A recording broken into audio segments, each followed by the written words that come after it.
시편 111편 1절부터 마지막 절까지 교독하겠습니다. 1절에 할렐루야, 내가 정직한 자의 회와 공회 중에서 전심으로 여호와께 감사하리로다.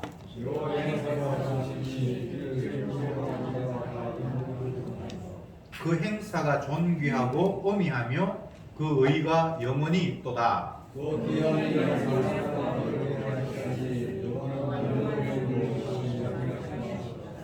여호와께서 자기를 경외하는 자에게 양식을 주시며 그 언약을 영원히 기억하시리로다.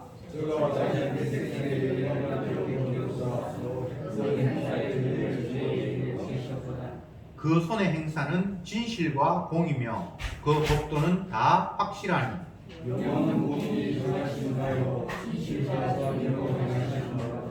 여호와께서 그 백성에게 구속을 베푸시며 그 언약을 영원히 세우셨으니 그 이름이 거룩하고 지존하시도다.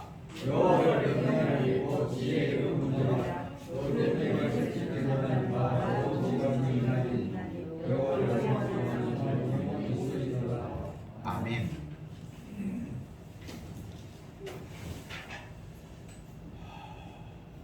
특별히 표제가 붙어 있는 것이 없어서 저자도 알 수 없고 어떤 상황에서 지어졌는지 전혀 알려진 바가 없습니다.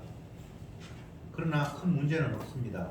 성경에 기록된 것은 다 예수님의 주되심을 찬송하는 내용이니까 그렇게 읽으면 되겠지요. 1절에서 전심으로 여호와께 감사한다 이렇게 시작하면서 뒷부분에 그 감사의 이유들을 쫙 열거하는 형식으로 기록되어 있습니다. 제가 그 뒤에 인쇄물을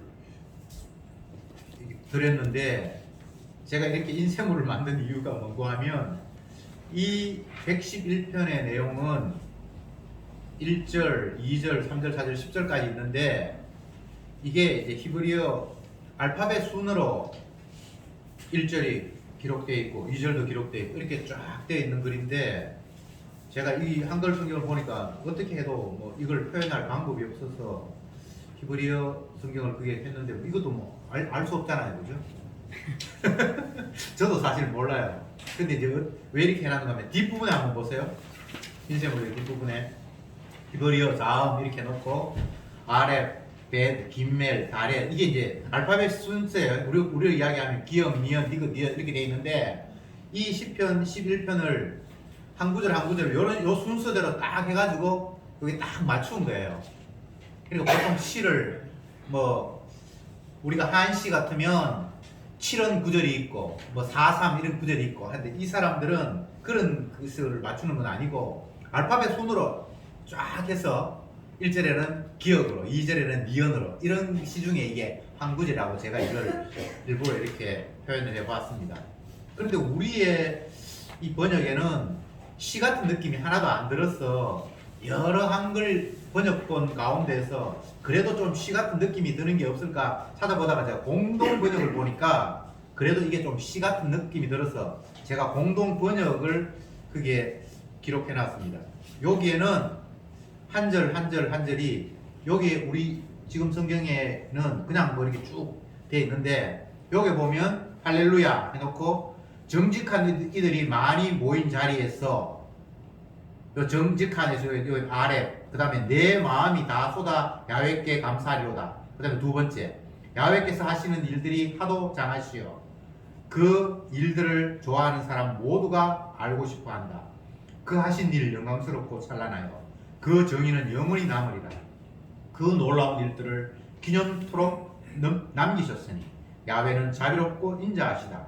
내려주신 계약을 길이 잊지 아니하시고 당신을 경외하는 자에게 먹을 것을 주신다. 민족의 땅을 유산으로 주시어 그 위력을 당신 백성에게 보이신다. 하시는 일의 정의와 진리 그 모든 법은 진실 그것이니 영원히 흔들리지 않도록 진실하고 올바르게 제정되었다. 속전을 내어 당신 백성을 구해내시고 영원히 지킬 계약을 맺으셨으니 그의 이름 두렵고도 거룩하여라. 야훼를 경외하는 것이 지혜의 근본이요 그대로 사는 사람이 슬기를 깨친 사람이다. 주를 찬송 영원히 울려라 이렇게 돼 있는데 요게 보면 어쨌든 순서대로 이렇게 잘 번역된 줄도 딱 알맞게 22절을 이렇게 딱 한 그런 구절입니다. 제가 이제 왜 이런 이야기를 하는가 하면 우리는 그냥 시편을 읽으면 이게 번역된 거니까 좀 밋밋하잖아요. 그런데 이 사람들은 얼마나 이걸 하나를 적기 위해서 말이 쉬워서 그렇지 1절에 기역, 2절에 니언, 디귿 이렇게 만드는 게 이게 쉬운 게 아니에요. 그만큼 심려를 기울여서 이 말씀을 기록을 했고 읽는 사람들은 이것을 자기의 글로 읽는 사람들은 훨씬 시적인 느낌이 많이 살아나는 건데 우리는 아쉽게도 그런 느낌을 갖지 못한다라는 걸 제가 말씀을 드립니다. 뭐 어쩔 수 없죠. 이게 한계니까요. 다시 본문으로 가면 1절에서 여호와께 감사한다 이렇게 먼저 선포해 놓고 그 다음부터 감사할 이유들을 2절에 여호와의 행사를 감사한다, 3절에 그 행사에 감사한다, 4절에 그 기이한 일을 감사한다 이렇게 계속해서 하나님께 감사할 이유들을 쫙 열거하고 있습니다. 그런데 따지고 보면 성경은 패턴이 다 똑같아요. 특히 시편에는 감사의 이유가 다른 게 아니라 언약대로 모든 일들을 시행하시는 그분께 감사한다는 것이 답입니다. 나에게 잘해주셔서 감사한다. 이거는 성경에 나오는 내용은 아니고요. 이 땅에서는 인간들끼리는 나한테 잘해주면 고맙죠. 나에게 친절을 베풀고 나에게 어려울 때 도움을 주고 그러면 그게 감사의 이유가 되고, 그런데 인간들이 하나님을 대하면서도 하나님도 내 기도 들어주셨고 내가 어려울 때 도움 주셨으니까 나는 감사한다. 그건 성경이 감사하는 내용하고는 달라요. 그러면 범사에 감사하려다는 말이 안 되잖아요. 내 좋은 거 감사하는 것은 그건 성경의 내용으로 감사하는 것과는 다르다. 범사에 감사한 이유는 하나님이 자기가 약속하신 대로 언약하신 대로 실천하시기 때문에 언약에서 단 한 발자국도 벗어나는 게 없습니다. 그래서 범사에 감사한 겁니다. 제가 앞 시간에 성경 공부 때 이스라엘 백성들이 출애굽해서 가나안 땅까지 가는데 무려 40년이 걸렸다고 말씀드렸습니다. 다 아는 내용이잖아요. 왜 40년이 걸렸습니까? 하나님이 길을 잘못 인도하셨습니까? 아니에요. 불기둥 구름기둥으로 그들이 가는 길을 하나하나를 다 주님이 지시하셨는데 40일이 걸렸어요. 왜? 가나안 땅으로 들어간다라는 하나님의 약속을 제대로 믿지 못하고 환경을 보면서 저 장대한 민족들이 저렇게 철병거의 무기를 가지고 있으면 우리는 도저히 저것을 침략할 수 없다라고 불신의 고백을 한 20세 이상 된 모든 사람들을 다 죽이기 위해서 하나님은 보름길만 하면 직선으로 갈 수 있는 길을 40년 동안 구름기둥으로 불기둥으로 인도하신 그것이 주님의 이끄심이다 라고 제가 말씀드렸습니다. 우리 좋으라고 이끈 게 아니에요. 불기둥 구름기둥으로 간다고 하면 무조건 하나님 인도하시니까 좋을 것이다. 인간적 입장에서 그게 가장 최선의 길일 것이다. 자꾸 우리 입장에서 그렇게 생각하는데 아니에요. 언약대로 그렇게 하시는 거예요. 왜? 불순종한 사람 가나안 땅에 들어가면 안 되니까. 20세 이상의 사람을 다 죽이려고 40년을 뺑뺑이 돌았어요. 그래서 다 죽었어요. 불신하는 20세 이상은 다 죽었어요. 여호수아 갈렙 말고 나머지는 광야에 생활할 때 20세 이하 어린 사람들만 나중에 40년 후에 가나안 땅에 들어갔습니다. 제가 무엇을 말씀드리는 겁니까? 시편 기자가 여호와 하나님 앞에 감사하리로다 라고 얘기해놓고 감사의 이유들을 쭉 열거하는 식으로 오늘 본문이 형성되어 있는데 그 감사의 이유가 내가 원하는 걸 하나님 주셔서 감사한 것이 아니라 약속하신 대로 그것들을 하나하나 이루어 가신 분이어서 하나님 앞에 감사한다 라고 말씀을 하셨단 말이죠. 그리고 그 약속대로라는 것은 우리 좋으라고가 아니고 하나님이 자기 영광을 위해서 그리고 자기가 던진 내용을 한치의 오차도 없이 완성하는 차원에서 언약의 하나님이고 그 언약의 하나님은 빈말하시는 분이 아니라 약속하신 대로 철저히 지키시네요. 그러니까 당신은 찬양받기에 합당합니다. 온 백성들아 영원히 찬송하자, 감사하자 라는 것이 시편의 내용입니다. 제가 이 시편을 자꾸 보면서 야, 정말 이들이, 이스라엘 백성들이, 그리고 원래 성경에 처음 기록됐던 대로 순서대로 운에 맞추어서 1절에 기역, 2절에 니은, 3절에 디귿, 4절에 리을 이렇게 탁 읽을 수 있다라면 얼마나 이 시가 생생하고 더 은혜롭게 다가올까라는 생각을 자꾸 하게 됐어요. 근데 어쩝니까? 우리는 그럴 수는 없는데.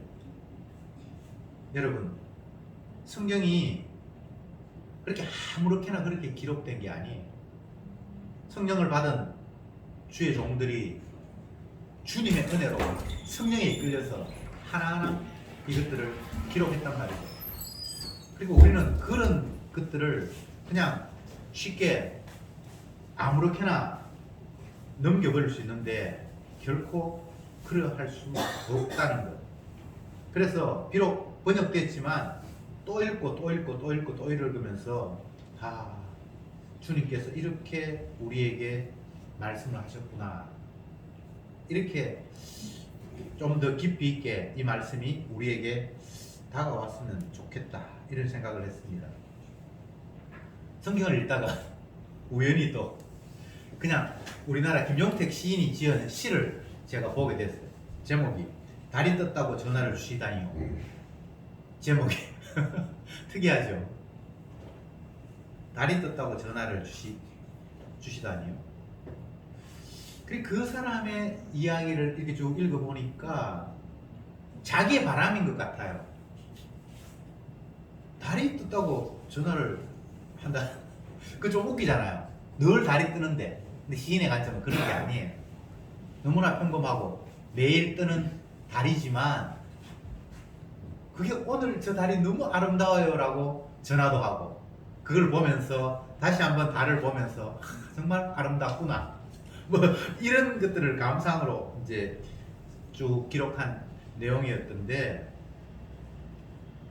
근데 이제 그것이 시편과 다른 이유, 성경에 기록된 시와 다른 이유가 무엇인가를 또 생각을 해봤어요. 성경에서 찬송하고 감사하는, 기뻐하는, 시는 또 노래니까 노래하는 이유는 언약의 하나님 때문이잖아요. 하나님이 자기가 약속하신 대로 빈틈없이 모든 걸 성취해 가신 것 때문에 노래하고 기뻐하고 즐거워하는 게 시편이잖아요. 그런데 사람들이 세상에서 좋아한다는 시는 언약이 없어요. 하나님께서 약속하신 것이 이루어졌다라는 그런 내용이 없어요. 그냥 자기의 감상에 도취되어서, 감정에 도취되어서, 매일 뜨는 달이, 어제도 떴던 달이, 그저께도 떴던 달이 오늘은 새롭게 보이네. 달을 보면, 어제 제가 달을 보니까 초승달이 약간 완전히 빼빼한 초승달은 아니고 조금 뚱뚱한 초승달이더라고요. 하루하루 우리 눈에 보이는 건 좁아졌거나 넓어졌거나 하잖아요. 근데 그런 걸 보면서 새롭네 라고 깨닫는 것은 언약과는 거리가 멀구나, 이런 생각을 제가 했습니다. 그러면 여호와 하나님께서 어떻게 언약대로 일하시는지 한번 봅시다. 2절에 여호와의 행사가 크시니 이를 즐거워하는 자가 다 연구하는도다. 여호와 하나님의 행사, 그분이 하시는 일이 너무나 크기 때문에 그 하나님의 말씀을 즐거워하는 자가 그걸 다 연구한다, 지속적으로 관찰하고 찾아본다는 거예요. 이게 어떤 의미입니까? 하나님의 언약, 주님이 언약대로 세상을 이끌어 간다는 것을 믿고 아는 사람들은 세상 가운데에서 어떻게 하나님의 언약이 실현되지라는 걸 아주 실감나게 구체적으로 지속적으로 뭔가 찾아본다는 거예요. 이 세상 가운데서. 여러분 어떻습니까? 분명히 언약대로 일하시는 하나님은 맞는데, 그건 빈말이 아닌데 과연 주님이 언약대로 일하시는지를 세상 돌아가는 모든 환경을 통해서, 아니면 뉴스나 다른 나라의 어떤 소식을 통해서, 우크라이나 전쟁을 통해서 뭐 하여튼 일어나는 모든 일들을 자세히 보면서 여기에서는 하나님께서 어떻게 언약대로 일을 추진하셨지라고 지속적으로 찾고 바라본다는 거예요. 성도는 언약 관점 말고는 다른 관점이 없으니까. 그러면 그 가운데서도 역시 하나님은 언약대로 일하시는구나. 성경 말씀을 많이 우리가 기억하고 깨달을 수 있다면 정말 세상에 펼쳐지는 일 하나하나가 그 말씀과 어긋나는 게 하나도 없어요. 다 말씀대로 돼가는 거예요.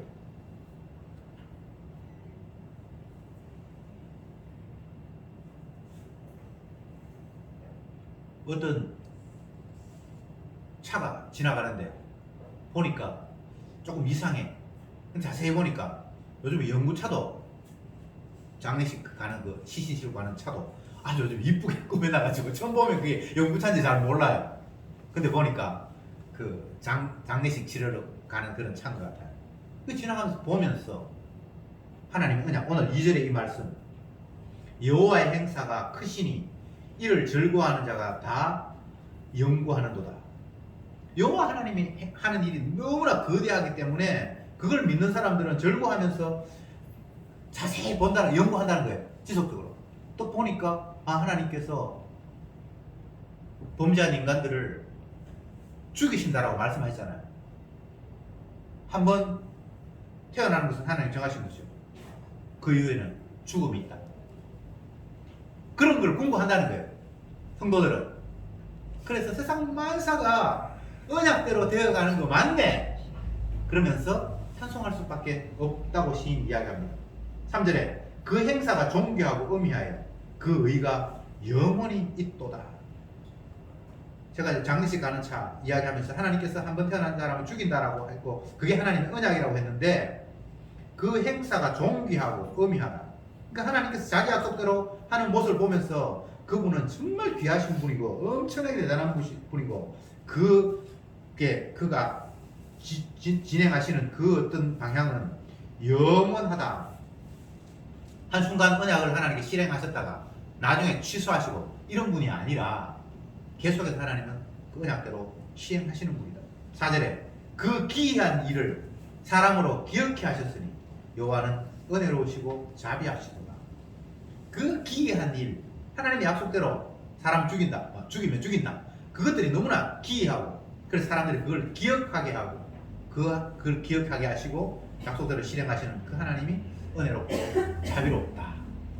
참 감사의 이유가, 찬양의 이유가 평소 우리가 생각하는 거하고 너무 다르죠. 어떤 사람이 전화가 왔는데 너무 기분이 좋대요. 그 왜 그렇게 기분이 좋냐 물으니까 아들이 취직을 했대. 아이고 2년 동안 막 직장도 못 구하고 고생하더니만 이번에 어디 들어갔어. 아이고 축하한다. 세상에서는 이런 이야기잖아요. 기뻐해야 하고 축하하고 감사해야 될 일이 이런 거잖아요. 근데 시인이 감사하고 기뻐하고 찬양하는 이유는 그런 게 아니라 하나님이 약속을 하셨는데 가만 보니까 그 약속대로 된 거예요. 그래서 너무나 기쁘고 그것을 기억하면서 여호와 하나님 앞에 감사하고 찬송하고 이런 기쁨이어야 되는데 만약 언약의 하나님을 통해서 기뻐하고 찬양하는 것이 아니라면 방금 제가 예를 든 것처럼 어떤 사람이 전화가 왔는데 아들 2년 만에 취직했다. 아이고 축하한다. 전화 받는 사람이나 거는 사람이나 그런 걸로 기뻐한다면 그것은 영원한 기쁨이 될까요? 안 될까요? 안 되죠. 취직 잘했다가 1년도 안 돼가지고 힘들어서 못하겠다고 사표내고 쫓아 나올 사람이 굉장히 많아요. 여러분도 뉴스 속에서 다 들었을 거예요. 대기업, 우리나라에서 다 들어가기 원하는 그 대기업에 취직을 해서 2년이 안 돼서 퇴사하는 비율이 30몇 프로, 40몇 프로 된다고 그래요. 공무원도 그래요. 공무원 철밥통이라고. 막 경쟁률이 20대 1, 30대 1 그런다는데 들어가서 못 견디고 나오는 사람이 굉장히 프로테지가 많아요. 세상에서의 기쁨이라는 것은 당장은 기쁜 것 같은데 시간이 지나면 그 기쁨이 퇴색이 되거나 바뀌거나 나중에는 슬픔으로 변할 수도 믿습니다. 그래서 세상의 조건을 가지고 기뻐하는 것은 진정한 기쁨이 아니에요. 시인이 여호와 하나님을 찬송하고 기뻐하고 찬양하자라고 이야기하는데 그 찬양의 내용은 하나님이 자기 약속대로 뭔가를 실천하셨고 그 약속은 영원히 변치 않기 때문에 그 찬송도 바뀔 이유가 없어요. 감사했다가 나중에 슬퍼하거나 이렇게 바뀌지 않는다 이 말이에요. 이 세상도 그 영광도 풀의 꽃과 같이 시들고 떨어진다고 했습니다. 그러나 주의 약속은 영원하다고 했습니다. 잠깐 기쁘다가 없어지는 것, 그걸 가지고 기쁘다고 할 수 없잖아요. 영원한 것, 이 세상에 영원한 것은 아무것도 없습니다. 우리의 눈에 보이는 피조 세계에 있는 이 모든 것들은 잠시 있다 사라져버릴 것들 뿐입니다. 아무리 장수해도 죽어요. 이 땅에서 영원히 사는 사람은 없습니다.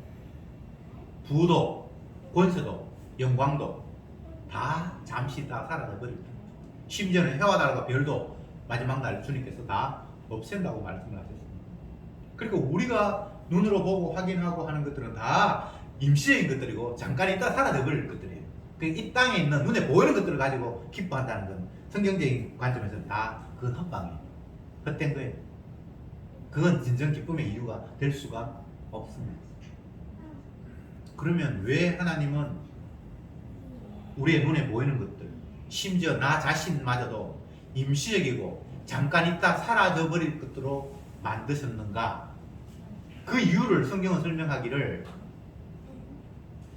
영원한 것이 따로 마련되어 있다는 것을 보여주기 위해서 영원하지 않는 것과 같이 두셨다는 거예요.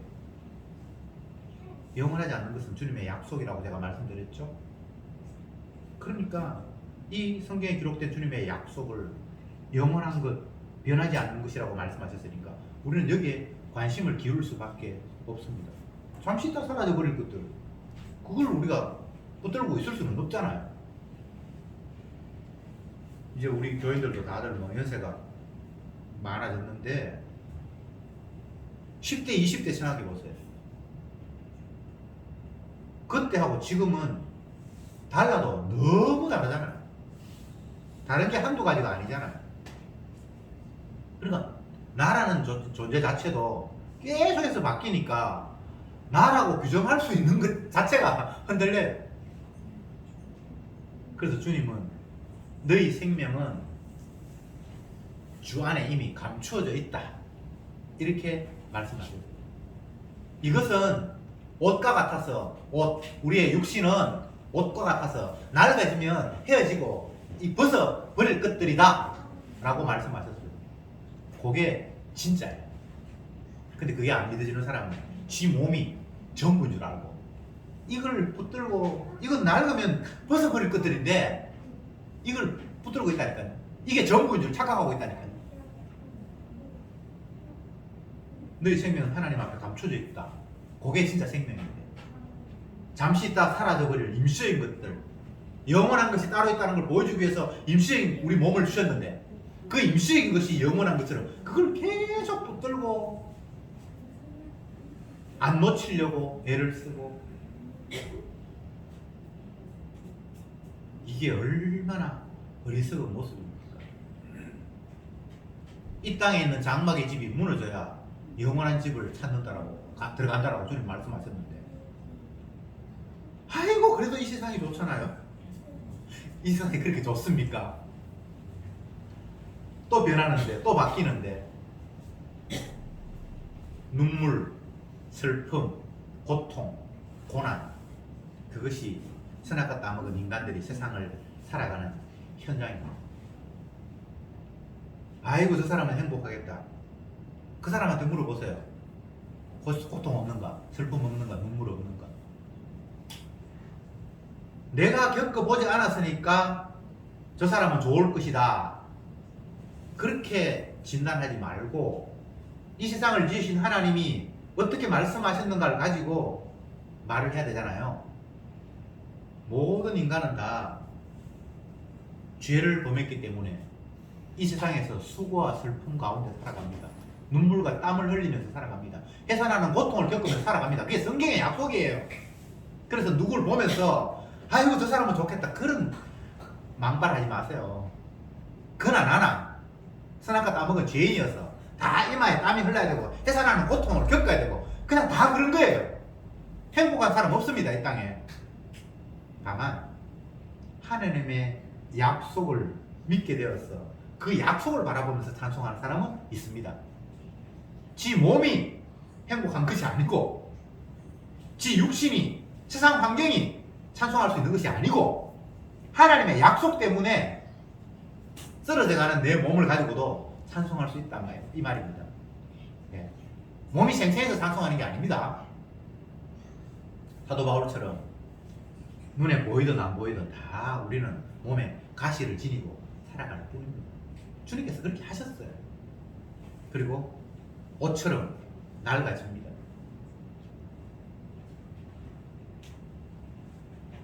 오절에 여호와께서 자기를 경외하는 자에게 양식을 주시며 그 언약을 영원히 기억하시리로다. 하나님을 믿는 자에게 양식을 주신다고 했는데 이 양식마저도 영원한 언약을 기억하게 하기 위한 방법이라는 거예요. 내가 하나님 잘 믿으면 안 굶겠지 이런 이야기가 아니고 하나님께서 자기 백성들에게 양식을 주시는 이유도 먹을 것을 주시는 이유도 언약을 영원히 기억하게 하기 위해서 먹게 하셨다는 겁니다. 이렇게 쉽게 이야기하면 하나님 우리를 살려주신 이유가 그 언약을 기억하고 찬송하라고 살려주신다 이 말입니다. 쉽게 이야기하면 예수 잘 믿으면 먹을 거 준다 이 말이 아니고 자꾸 우리는 내 유리한 쪽으로 말씀을 끌어당기려고 하는데 그런 거는 없고 하나님이 자기 언약 찬송하라고 자기를 찬양하라고 우리를 먹이셔서 살리 놓았다 이 말입니다. 이걸 다르게 이야기하면 너희들이 호흡하느냐? 그러면 여호와 하나님을 찬송해라 이 말입니다. 그 시편 150편 마지막 때 나오잖아요. 6절에 저가 자기 백성에게 열방을 기업으로 주사 그 행사의 능을 저희에게 보이셨도다. 이것은 구체적으로 이스라엘 백성들에게 가나안 사람들이 7족속이 살고 있는 10족속이 살고 있는 그 땅을 빼앗아서 자기 백성에게 주셨잖아요. 자기 백성에게 열방을 기업으로 주셨잖아요. 그리고 그 행사의 능을 저희에게 보이셨다. 그들은 그 땅을 점령하지 못한다라고 설레발을 쳤습니다. 철병거가 있고 어마어마한 성이 있고 장대한 사람들이 있는 그곳을 오합지졸 같은 우리는 못 들어간다라고 이야기하셨습니다. 근데 하나님은 약속대로 그 땅에 가게 하셨잖아요. 그리고 그 능을 그들에게 보이셨잖아요. 이것이 그 한 사건만 지칭하는 것이 아니라 한평생 살아가는 성도의 삶에 항상 여호와 하나님의 능력이 그 언약대로 되어간다는 사실을 우리에게 확인시켜주고 있다라고 시인은 이야기하고 있습니다. 7절에 그 손의 행사는 진실과 공이며 그 법도는 확실하다. 여호와 하나님의 손의 행사래요. 야, 이건 놀라운 이야기죠. 하나님의 손은 무한한 능력을 가진 손이잖아요. 그래서 그 손이 뭔가를 행하실 때에 그거는 진실이고 공이고 그거는 온전한 법이고 확실하다는 겁니다. 쉽게 이야기하면 완벽 그 자체. 하나님 여호와 하나님의 손이 행하시는 그것은 단 한치의 오차와 1%의 어긋남도 없이 퍼펙트 완벽한 그 자체라는 겁니다. 여러분 아쉬움이 있습니까? 그 아쉬움이 있다는 것은 언약을 믿는 태도가 아니에요. 언약 안에서 모든 것들을 바라보면 그냥 찬송과 감사뿐입니다. 다윗의 고백으로 하는 내 잔이 넘치나이다. 부족함이 없으리라. 이런 고백이에요. 그 이야기가 7절의 내용입니다. 8절에 영원 무궁히 정하신 바요 진실과 정의로 행하신 바라. 똑같은 차원이죠. 9절에 여호와께서 그 백성의 구속을 베푸시며 그 언약을 영원히 세우셨으니 그 이름이 거룩하고 지존하시도다. 여호와께서 자기 백성에게 구속을 베푸셨대요. 구속이라는 말은 감옥에 갖춘다는 말이 아니고 억압된 곳에서 건져낸다라는 이야기입니다. 속전을 주고 그를 감옥에서 끄집어낸다는 이야기가 구속입니다. 이게 한글로 보면 뜻이 이제 분명하지 않은데 값을 지불하고 어디에서 구출시켰다라는 게 구속입니다. 여호와 하나님께서 자기 백성을 죄값을 다 치르시고 그를 건져내셨고 그것이 주님의 언약인데 영원한 언약인데 하나님이 자기 약속 때문에 자기 백성을 구출하셨다. 그러니까 그분은 영원히 찬송받으실 분이다. 10절에 여호와를 경외함이 곧 지혜의 근본이다. 그 계명을 지키는 자는 다 좋은 지각이 있나니 여호와를 찬송함이 영원히 있으리로다. 10절이 조금 어려운데 공동 번역 마지막 10절 한번 봅시다. 제가 인쇄해 준 거 있죠. 10절에 야훼를 경외하는 것이 지혜의 근본이요 그대로 사는 사람이 슬기를 깨친 사람이다. 주님 찬송 영원히 울려라. 하나님을 경외하는 것이 지식의 지혜의 바탕이라는 거예요. 이게 뭐 IQ가 높고 이런 문제가 아니고 하나님 말씀 따라가는 게 그게 그냥 진리 위에 살아가는 사람이라는 거예요. 그게 현명한 사람이라는 거예요. 그게 슬기로운 사람이에요. 그러니까 주님을 향한 찬송 영원히 울려 퍼져라. 왜 주님은 찬양을 받아야 합니까? 내한테 잘해주니까? 아니에요. 언약대로 모든 일을 이루시니까. 그 언약 안에 자기 백성을 구속하시는 것도 들어있고 또 뭐 여러 가지가 다 담겨 있어요. 자기 백성에게 이방의 땅을 빼앗아서 그들에게 주시는 분도 있고 여러 가지가 다 담겨 있어요. 나의 유익을 위함이 아닙니다. 만약 이스라엘 백성들의 유익을 위해서 가나안 땅을 주셨다면 애국 땅에서 벗어나는 즉시 독수리 날개를 뽑아서 그 자리에 다 집어넣고 적들을 다 아예 선멸했을 거예요. 근데 주님은 그런 방법 취하지 않았잖아요. 왜 40년 동안 그들을 뺑뺑이 돌렸습니까? 그들의 죄악을 다 폭로시킨 거예요. 죄인들은 결코 하나님이 원하는 그 땅, 적과 꿀이 흐르는 땅에 들어갈 수 없다는 사실을 보여주셨어요. 주님은 자기가 얼마나 약속에 철저하시고 신실하신 분인가를 보여주는 차원에서 우리를 인도해 가십니다. 내 좋은 길로 인도하는 게 아니에요.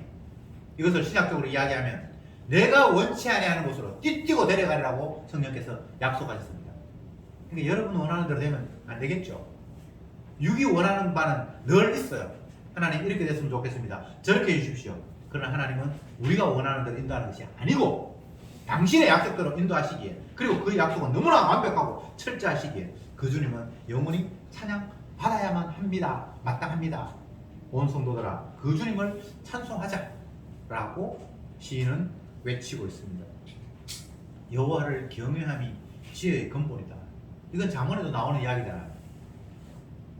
우리는 지혜를 경험을 통해서 배움을 통해서 또 열심히 연구하고 노력하고 깨달아서 지혜에 도달한다 라고 생각을 하는데 그건 말도 안 되는 이야기고 그냥 여호와 하나님의 언약을 따라가는 그 자체가 지혜 위에 서 있는 삶이에요. 하나님의 약속 외에는 이 세상에 그 어떤 것도 이루어지지 않습니다. 약속한 대로만 이루어집니다. 그러니까 그 약속을 믿는 사람이 지혜의 바탕 위에 있는 거죠. 이것을 신약에서는 지혜로운 사람은 반석 위에 그 집을 짓는다 이렇게 표현하고 있습니다. 예수님의 그 죽으심 위에 모든 것들을 생각하고 그것을 바탕으로 생각한다는 거죠. 그게 지혜로운 사람이라는 거죠. 시편에서는 여호와 하나님의 약속, 언약 위에 모든 것들을 생각하고 하는 사람이 지혜로운 사람이다. 똑같은 이야기입니다. 세상은 예수님 드러내기 위해서 만들어졌고 지금도 세상의 모든 피조물들은 예수님의 주되심을 찬송하도록 주님이 유도하고 있습니다. 내가 찬송받는다. 그건 하나님이 약속한 세상이 아닙니다. 남들이 나를 칭찬한다. 기쁘다. 그건 언약적인 감사가 아닙니다. 그 마귀의 유혹이에요. 내 이름이 높아진다. 그건 하나님이 약속한 언약이 아닙니다. 언젠가는 그 이름이 짓밟힐 거예요. 그러니까 그런 것 때문에 웃고 울고 하지 말고 주님이 자기 약속대로 오로지 예수님의 그 흘린 피가 찬양이 되고 그분이 주님이라고 경배를 받고 그 사랑이 온 세상에 전파되는 것을 통해서 우리는 감사하고 찬양하는 것, 그게 승도다라는 것을 오늘 본문은 다시 한번 우리에게 일러주고 있습니다. 기도합시다. 여호와를 찬송함이 영원히 있으리로다. 주님, 찬양의 이유는 언약을 이루시는 주님 때문에 찬양하기에 그 찬양은 끊기는 법이 없고 영원하다는 사실을 오늘 말씀을 통해서 다시 한번 확인했습니다. 우리의 삶 속에서 만약 찬양이 사라졌다면 우리는 지금 언약을 잊어버렸다라는 증거며, 만약 진정 언약을 찬송한다면 그 찬송은 끊길 이유가 없이 영원히 지속된다라는 사실을 잊지 말게 하옵소서. 주님의 그 보혈의 피는 우리를 모든 죄에서 깨끗게 했다라는 그 주님의 약속, 그것이 중간에 도태되거나 변하거나 하는 것이 아니라 영원한 하나님의 약속임을 날마다 기억하면서 그 약속의 주님, 그 약속을 이루신 그 주님을 늘 기뻐하며 찬송케 하옵소서. 예수님의 이름으로 기도드리옵나이다. 아멘.